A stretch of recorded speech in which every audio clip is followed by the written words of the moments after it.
Hola, ¿qué tal? ¿Cómo estáis?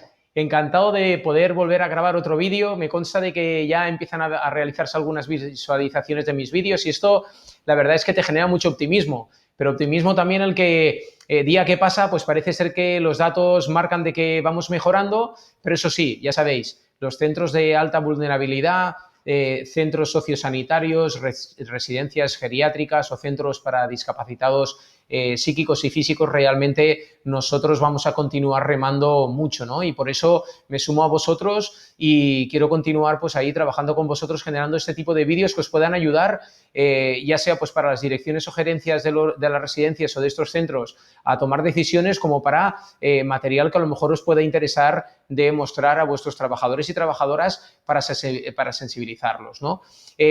Os recomiendo que visualicéis los vídeos que tenían que ver con cómo aplicar y desarrollar un plan de contingencia para vuestro centro, porque es fundamental, porque hoy vamos a trabajar durante estos 15 minutos aproximadamente uno de los pilares fundamentales de ese plan de contingencia, que es la importancia de la higiene, entendida como la limpieza y la desinfección en tres vectores para evitar la propagación del coronavirus, del COVID-19, por el interior de vuestros centros de trabajo. Como técnico en prevención, en muchas ocasiones, uno de los lemas que utilizamos es que hay ciertos peligros que no se ven. Y aquellos peligros que no se ven, pues muchas veces para nuestro cerebro no existen. Y el hecho de que no existan significa que el trabajador, sin quererlo, de una forma inconsciente, pues no va a aplicar las medidas adecuadas para poderse proteger, ¿no? Es decir, la frase esta de que si no lo veo, no me lo creo, y en este caso tenemos que hacer lo que sea para sensibilizar de una forma rápida a nuestros trabajadores y trabajadoras a través de pequeñas charlas informativas durante cada una de sus jornadas laborales de 5, 10, 15 minutos, a través de la figura del higienista o del supervisor o supervisora, que no va de una forma a penalizar a los trabajadores, sino a recordarles la importancia que tiene en estos momentos la aplicación de las medidas básicas de prevención del contagio del coronavirus, y por tanto vamos a hacerlo al revés. Primero nos lo vamos a creer para así de esta manera poderlo visualizar en el cerebro, ¿entendido? Así que vamos con algunas de las propuestas que os he preparado para hoy, porque el principal objetivo que nos marcamos hoy es reducir los contagios. Es muy posible que aún hayan centros o residencias que estén diciendo, pero si yo no he tenido ningún contagio, perfecto, y abramos una botella de champán si queréis y lo celebramos. Pero esto no significa que no lo podamos tener la semana que viene, o que de aquí a 15 días que empiecen a abrir las puertas y que empecemos a limitar las entradas, porque el coronavirus lo puede llevar una persona en las manos, lo puede llevar una persona en la ropa y a lo mejor tener un contagio, o bien nuestros trabajadores y trabajadoras que se van a casa y que en casa, pues porque no sabemos en hoy en día si lo hemos pasado o no hemos pasado, si lo tenemos o no lo tenemos, pues realmente nos puede volver una trabajadora un día para el otro y desgraciadamente meternos el COVID en el interior de nuestro centro de trabajo. Así que muy importante estas medidas, porque realmente después de haber hecho estudios de residencias y de centros que han aplicado diferentes estrategias, ¿no? Porque me he dedicado en estas últimas días a entrevistarme con directores y directoras, pues indicaban unos pilares fundamentales en los que basan su éxito, es decir, residencias que han tenido muertes, éxitos, ¿no? Lamentablemente, pero que han sabido corregir esa situación tan delicada que han tenido y han pasado de tener 11 muertos a día de hoy, después de más de 15 días, de no volver a tener ningún residente ni ningún trabajador con fiebre, ¿no? Con lo cual significa que algo se hace bien, y cuando se hace bien los resultados salen. Pues vamos a ser inteligentes, vamos a tratar de aplicar lo que han aplicado las residencias que han salido de este problema, para mirar a ver si ese mismo recetario nos puede servir para nosotros. ¿Entendido? Entonces, es como seguirle la pista al éxito. En la charla, pues lógicamente nos tenemos que plantear que tenemos que ponerle este stop al coronavirus, sobre todo entre lo que sería trabajadores y trabajadores, ¿no? Lo grave que sería para las residencias, ¿no? Porque te lo explican, el hecho de que parte de su personal tenga que coger la baja, ¿no? De quedarse en cuarentena en casa por culpa de haber entrado en un contacto estrecho con un confirmado COVID-19, lo cual deja coja a cualquier organización y esto lo que va a generar es un estrés, ¿no? A todos los niveles, una carga laboral y un estrés mental y psicológico al resto de trabajadores y de trabajadoras, ¿no? También todo y que se están haciendo esfuerzos muy grandes a través de la administración, encontrar gente con un mínimo de cualificación es también tremendamente difícil. Con lo cual, casi lo mejor que podemos hacer es evitar de que nadie coja la baja, tratando de realizar las cosas de la mejor forma posible. Contagios cruzados entre trabajadores y residentes, entre residentes y residentes, y lógicamente también no me quiero olvidar de que al final un trabajador acaba teniendo una vida familiar y que muchas veces ese miedo al contagio pues genera un miedo para que no se lleve ese posible COVID-19 para casa, ¿no? Y afecta a las personas más queridas que tienen, con lo cual es muy importante. Entonces, estos vectores que os he comentado anteriormente, para mí, ¿no? Y siguiendo mucho vídeos e indicaciones que nos están haciendo Médicos Sin Fronteras, pues realmente vienen a ser tres pilares fundamentales, ¿no? Por un lado, lo que sería la higiene de manos, el recalcar, y se ha dicho por activa y por pasiva, lo importante que es limpiarse continuamente las manos, ¿no? De una técnica, de una forma correcta, que la mayoría de personas no estamos acostumbrados a realizarlo de una forma, porque realmente es una limpieza de manos que se realiza mucho en zonas de quirófanos o bien cuando se tienen que realizar limpiezas de heridas importantes, pero que todo el mundo lo tenemos que aprender, ¿vale? La importancia de limpieza de manos. Luego, nada, en un minuto os digo exactamente cómo desarrollamos este vector. Por otro lado, la higiene respiratoria, la importancia de entender, ¿no? Hablamos mucho, hay que hacer higiene respiratoria. Y yo le he preguntado a gente allegada a mí, oye, ¿tú qué entiendes por higiene respiratoria? Y no me han sabido decir qué es la higiene respiratoria, con lo cual lo voy a explicar muy rápidamente y es muy fácil de entender. Y por último, lo que sería la higiene del entorno, es decir, ¿qué pasa cuando una persona asistencial o no asistencial, una persona de limpieza me entra en una habitación de un COVID confirmado, de un probable o de un posible? Pues lógicamente tenemos que extremar, en primer lugar, sus equipos de protección individual y en segundo lugar lo que tenemos que hacer es limpiar y desinfectar bien para bajar la carga vírica o para eliminar directamente todo lo que sería el virus, ¿no? Venga, vamos a centrarnos en lo que sería la primera de las medidas, la higiene de manos. Y es muy importante, como en muchas de las medidas preventivas, cuando explicamos pues, a trabajadores de la construcción o a cualquier trabajador de riesgos que no se ven, pues muchas veces lo primero que tenemos que pedir al trabajador o realizar ejercicios para que tome conciencia.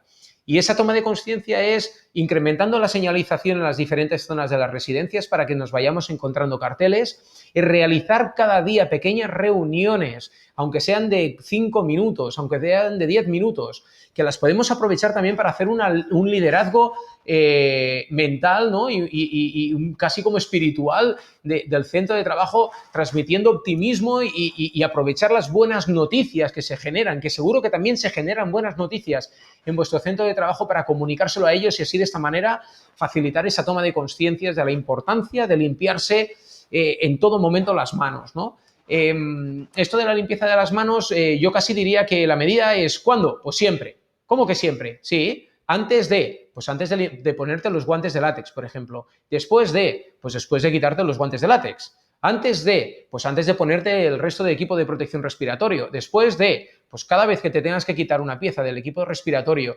del equipo de protección individual, cuando salgas de una zona de COVID-19, cada vez que te quites una pieza, si dispones de un pequeño cubo con una disolución de hipoclorito sódico de 0,1%, pues te limpias un momento las manos y así de esta manera podremos garantizar que no hayan contagios, ¿vale? Muy importante. Desde un punto de vista organizativo, ¿qué tenéis que hacer desde la dirección o la gerencia del centro? Pues colocar muchos puntos de lavado de manos, ya sea en cada una de las habitaciones, ya sea en los pasillos, ya sea en cada uno de los rellanos que dan acceso a las escaleras, ya sea cerca de los ascensores. Y así de esta manera vamos a fomentar que la gente coja esta costumbre, acelerar el proceso, ¿no?, de automatizar la importancia de limpiarse las manos. ¿Cómo lo podemos hacer? Ya lo hemos dicho, agua y jabón, ¿no? O no sé si lo he dicho, perdón. Agua y jabón sería de utilizar pues para la limpieza normal o bien para nuestro personal pues la utilización de disoluciones que ya vienen preparadas, ¿no?, de soluciones hidroalcohólicas al 70 grados y que lo que permiten es una efectividad mucho mayor con lo que sería el coronavirus. Hay que diferenciar lo que es limpiarse las manos y desinfectarse las manos. Si yo, por ejemplo, entro a una habitación de un residente y que le tengo que cambiar, pues, por ejemplo, el Dodot, ¿no? Porque es dependiente, y he entrado en contacto con parte de sus secreciones, pues lo que tengo que hacer primero es limpiarme las manos para luego posteriormente desinfectarme las manos, ¿eh? Esto es muy importante. Ahora sí que pasamos al segundo de los puntos, que sería la higiene respiratoria. Los humanos tenemos automatismos que no somos conscientes ni de las veces que lo hacemos ni de cuándo lo hacemos, ¿no? Porque lo hemos hecho tantas veces que no le prestamos atención. Por ejemplo, sin darme cuenta me he llevado yo ahora mismo, he simulado que me he llevado las manos muy cerca de las vías respiratorias. Han salido una serie de aerosoles, ahora mis manos deben de estar contagiadas y por tanto sin darme cuenta ahora me pica la nariz, me llevo las manos a la nariz y es muy posible que ya haya dejado residuos muy cerca en las vías respiratorias y que por tanto en el caso de que hubiese el coronavirus pues me podría llegar a infectar. Con lo cual hay que tomar conciencia, hay que disponer, si me permitís, en muchos puntos, ya sea dentro de las habitaciones, ya sea con el personal que lleve pues, el carrito del material que lleva, o en puntos, como hemos dicho, de lavado de manos, también la utilización de cajas de pañuelos, porque así de esta manera sí me protejo con el pañuelo y este pañuelo ahora lo cierro y lo puedo tirar dentro de una bolsa de basura, ¿vale? Si en ese momento me pilla que quiero estornudar y no llevo papel de pañuelo, pues entonces sí que tendríamos que hacer la técnica de toser en el codo, porque así de esta manera para mí es mucho más difícil cuando me pica la nariz por rascarme con el codo, ¿no?